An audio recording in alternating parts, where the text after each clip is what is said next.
जियो फिर मजे से निभाते चलो, जियो फिर मजे से मुस्कुराते चलो, जियो फिर मजे से।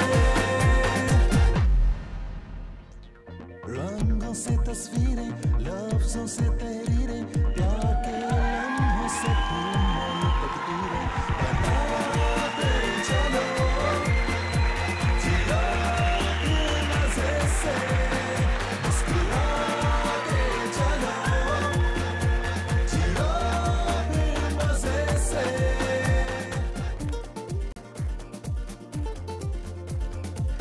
थैंक यू, अस्सलाम वालेकुम and welcome to the Nadia Khan show जियो फिर मज़े से।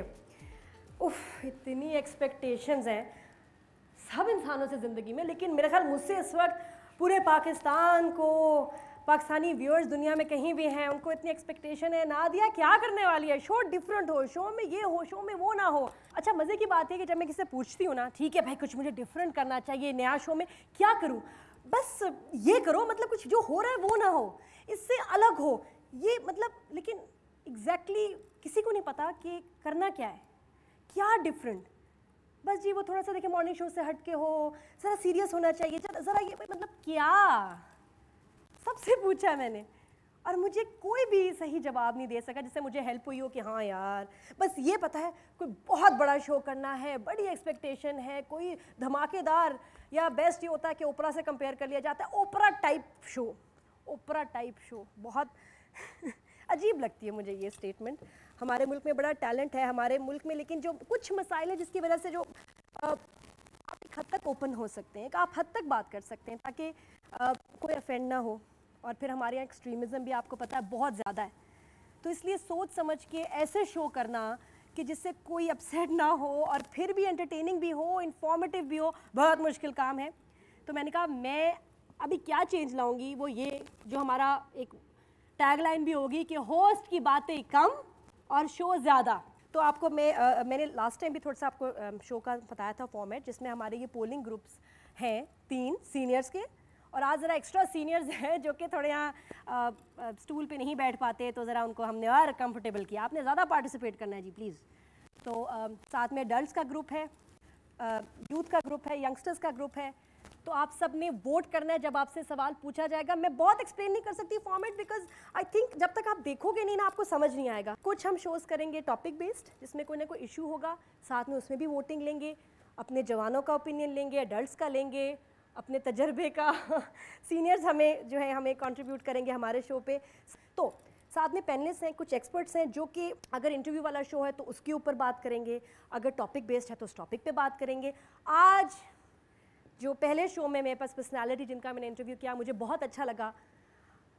पाकिस्तान में जब वो थे तब तो उनसे टाइम लेना बहुत मुश्किल था, अब दुबई में है तो इसलिए आसानी हो जाती है। जनरल परवेज़ मुशर्रफ। तो मैं कोई सियासी पर्सनालिटी हूँ नहीं कि मुझे बहुत कुछ सियासत के बारे में पता हो, लेकिन जो एक आम इंसान महसूस करता है, जो उसके जहन में सवाल है, उसी को जहन में रखते हुए कितना मैं अफेक्टेड हूँ, कितना आप अफेक्टेड हैं आजकल के मसाइल से, जो भी आपके जहन में, वो मैंने पूछा जनरल साहब से। उन्होंने बड़ा अच्छी तरह जवाब भी दिया, कुछ एवं सवाल भी पूछे, उसके उन्होंने एवं जवाब भी दिए, वो भी हम देखेंगे। बीच में मैं रोकूंगी वोट लेने के लिए आपसे, ठीक है? तो पहले मैं अपने पैनलिस्ट को बुलाऊं जो कि शो पे अब बात करेंगे, जनरल साहब का इंटरव्यू सुनते हुए इस पर कॉमेंट्स देंगे, जो कि उनको जानते हैं और अच्छी राय भी रखते होंगे आई एम श्योर। तो सबसे पहले क्या बात है इनकी, जर्नलिस्ट भी हैं और जियो की जान है। एक दिन जियो के साथ आपने देखा तो होगा, सबने देखा होगा, हमने भी देखा है और अभी इनको खुद देखते हैं। सुहेल बड़ाई साहब,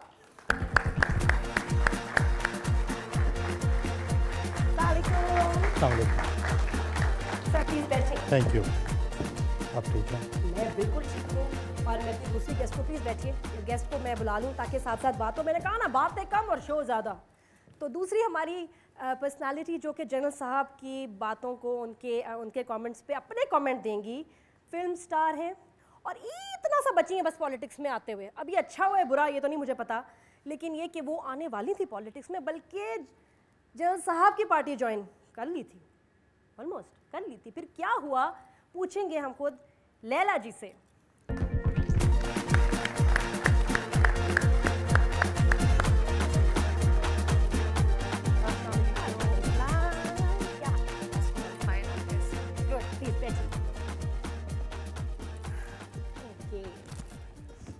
सबसे पहले आपको वेलकम थैंक यू। जियो में हम सब उदास हो गए थे आपको देखने के लिए। आई एम सो हैप्पी कि आप वापस आए और आपने एज अ गेस्ट हमें बुलाया।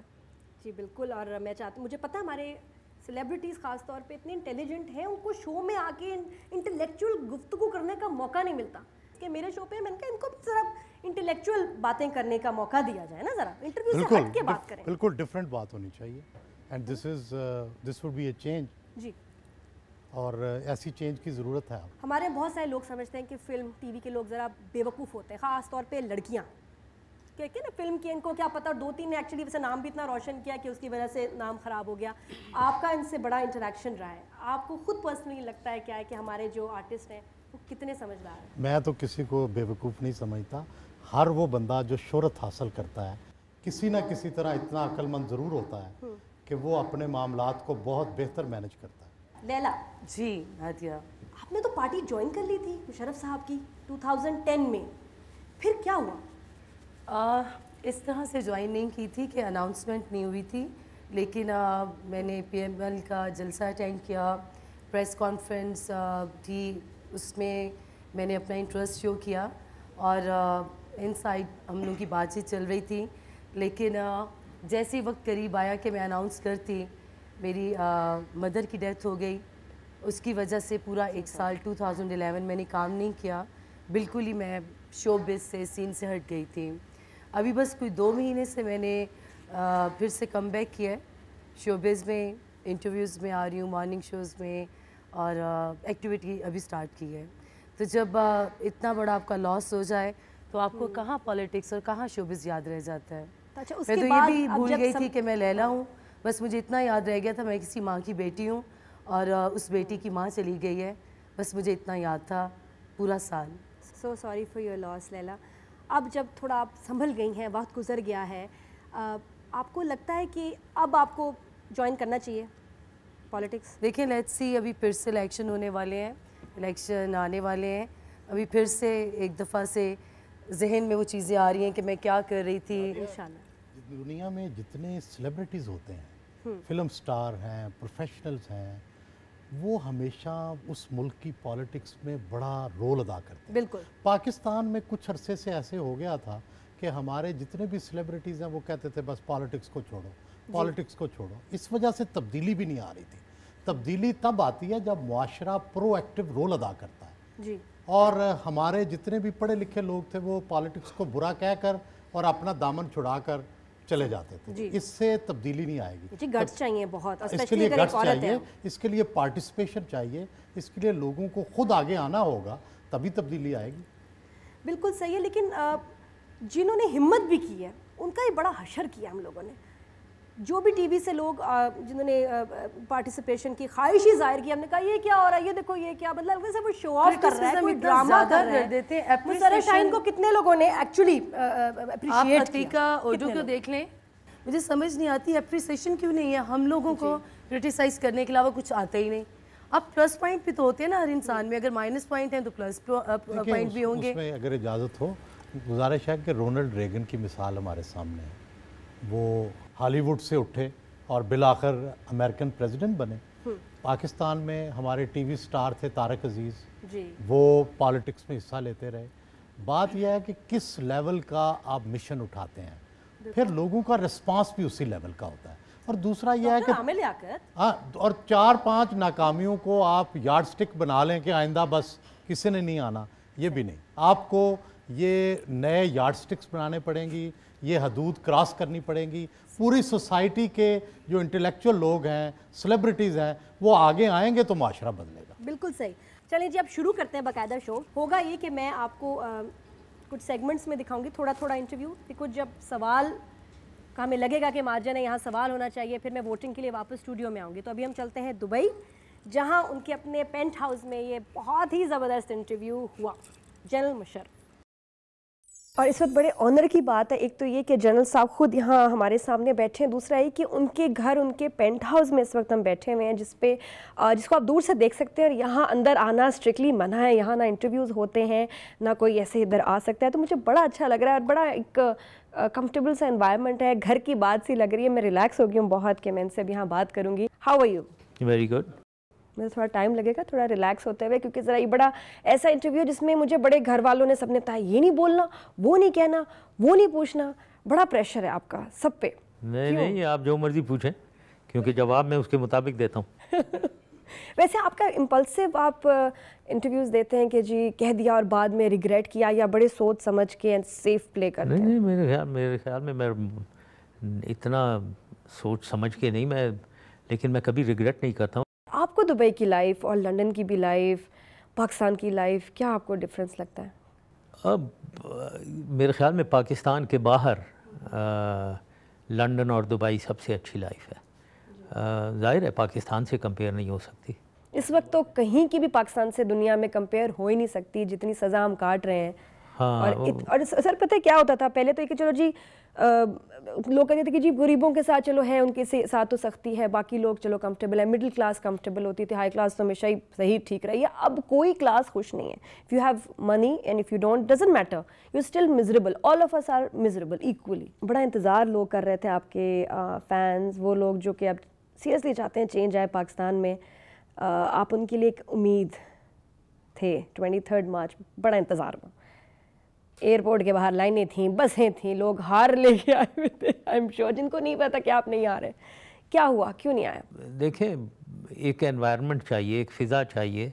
तो मेरे जितने भी साथी हैं वो खुद आए यहाँ, उन्होंने कहा कि ये इस वक्त एक माहौल ऐसा बना हुआ है। जब मैंने अनाउंसमेंट की थी उस वक्त माहौल अलग था, उसके बाद फ़ौज वर्सेस प्राइम मिनिस्टर चल रहा है, आईएसआई वर्सेस प्राइम मिनिस्टर चल रहा है। उनको कह रहे हैं ये अनकॉन्स्टिट्यूशनल, वो कह रहे हैं कि डायर कॉन्सिक्वेंसेस हो जाएंगे। बिल्कुल। जुडिशरी वर्सेस गवर्नमेंट चल रही है। एक इतनी कन्फ्यूजन में मैं एक जाता हूँ, तो इस कन्फ्यूजन में वो सारी तोपें मेरी तरफ और मुझे वो रिस्ट्रिक्ट करना, तो it was not the right time. जी, जनरल साहब ने कहा it was not the right time. अब मेरा आपसे सवाल है, वोटिंग के लिए तैयार हो जाइए, सीनियर्स, एडल्ट्स और फिर यूथ। जी, सवाल ये है कि क्या जनरल परवेज़ मुशर्रफ का वापस पाकिस्तान अभी आना उनके लिए ख़तरनाक साबित हो सकता है या नहीं?